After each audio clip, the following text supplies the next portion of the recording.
everyone. I'm Adit Bhansali from Firefly Diamonds. Not many of you guys might be knowing about us yet. We just launched around a year and a half back. This brand was founded by my brother and I. We both come from a jewelry background, but our family is in the jewelry manufacturing side of things, on the natural diamond side. So when we decided we wanted to come into lab grown and focus on retail, there was a little bit of a challenge and an interesting kind of dilemma that we got into there. But I think we're very happy with the decision that we made, and especially with the progress we've seen over the last year and a half in the industry more broadly. We opened our first store in Mumbai only in October this past year, and after that we've launched in Pune and we'll be opening in Bangalore and Hyderabad later this month. So it's been a very exciting journey so far. I think there's a lot of things that we didn't expect. I think when we opened first, in terms of how much awareness already exists about lab grown and about I think consumer interest in the space, the questions that people are asking when they come into our stores. Initially we were confused about whether is lab grown something you want to proudly display outside your store? Is that something that you want to talk about as soon as the customer walks in, or is that going to scare people away? And we initially decided not to, but I think very quickly after speaking with consumers, we kind of realized that if we talk about it, there's a lot of interest in this space, a lot of people who want to learn about it, and we can actually bring in a lot of new customers into the stores. So we've kind of switched the format very quickly, and people come in, the first thing they see is Firefly lab-grown diamonds. The first thing we show them when they come in is the whole story of how a lab-grown diamond is made, and that starts the kind of education process for the consumer.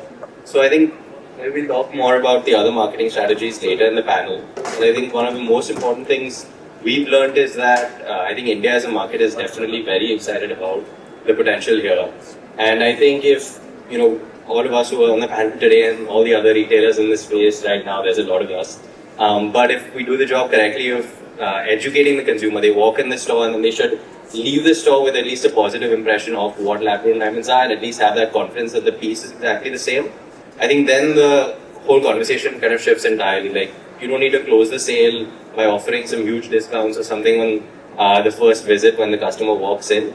But if you can just explain to them and show them and give them that confidence, then the second time, the third time, you can engage with that customer again and again. And I genuinely feel like we've already seen this just in a few months, but once you're able to get them in and give them that one product, and then they wear that product every single day for a week, a month, and then realize, okay, this is exactly the same thing, it's more and more likely then they'll come for the second purchase to you again. So I think it's going to be very interesting, I think, the next couple of years as well, seeing how this evolves. But I definitely feel like there's an opportunity here for us to really bring in the mass population of India, the rising middle class, and this is the perfect product for that.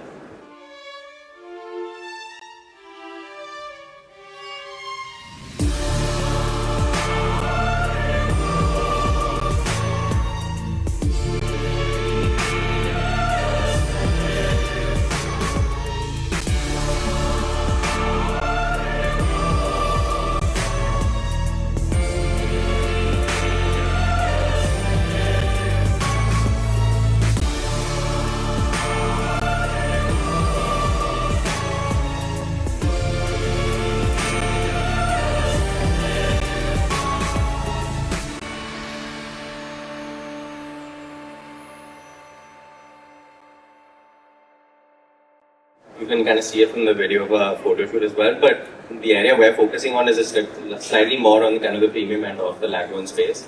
I think like just us on the panel and within the whole market, there's a lot of opportunity both in the mass segment, mass premium, and on the luxury side. So I think there's going to be room for the category to grow out in all the segments. How many of you are millennials here? Please raise your hands. Quite a few. So the next category is Gen Z. They don't understand ABCD, तो Z तक पहुंच गए.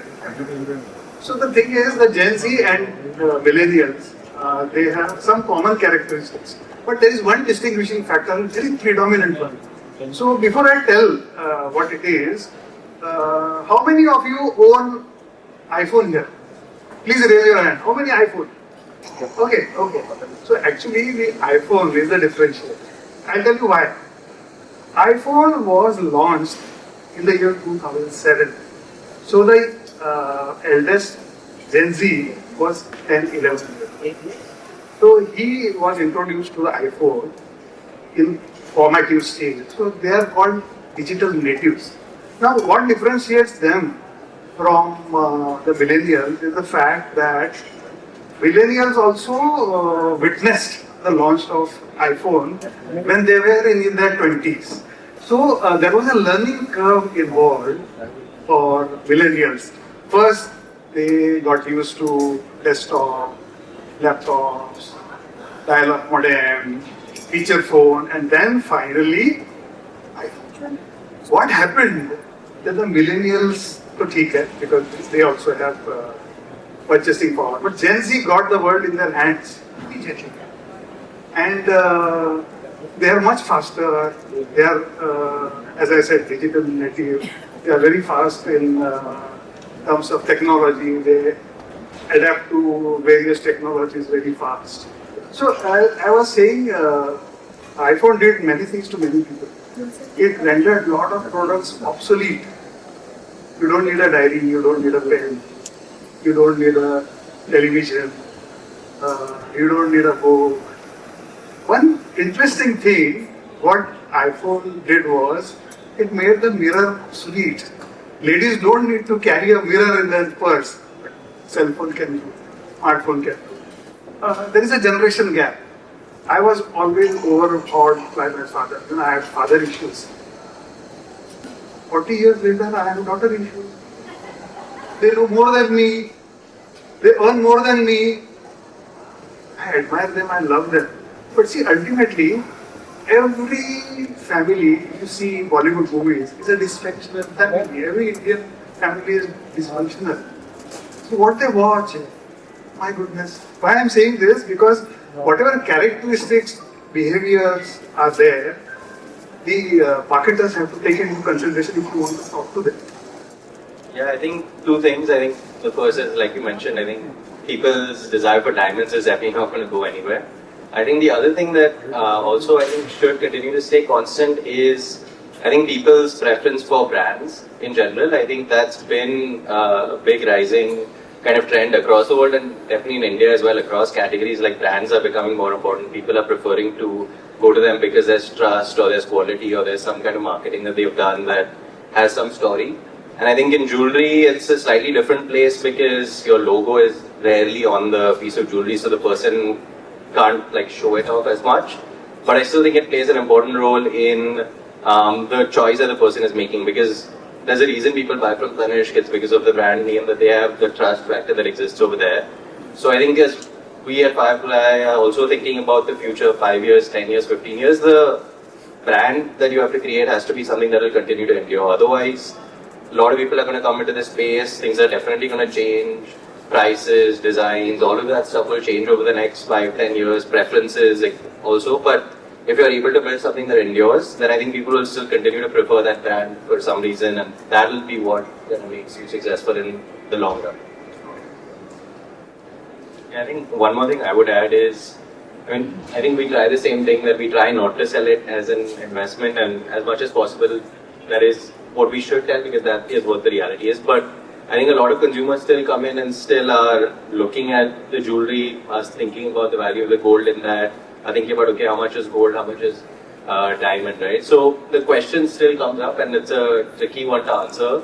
And I don't think anyone can see and think about exactly how it's going to play out in the next few years, because prices might, come down a little bit. But I think we expect demand should be coming up. See, I think there is some floor, and that floor will be based on what the actual cost of the production and the different players in the value chain is. And then above that cost, there's the margin that people have to make to be able to run a business profitably and then to offer the experience that the customer wants. So I think what we try to focus on, and I think will become more and more important, is that experience that you're doing. Because if someone is buying it for an engagement or for some special occasion, it's not purely about the price or the value of the product.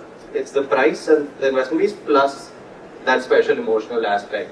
So, please. I mean, that was basically why I think you focus more on that secondary piece, and they're creating some kind of different experience and still giving them the feeling that, wow, I'm buying something very special. Then I think in other categories, handbags and other places, no one looks at what the cost of the raw materials is over there and whether that's finite or not. So that's kind of the category that will have to be created here.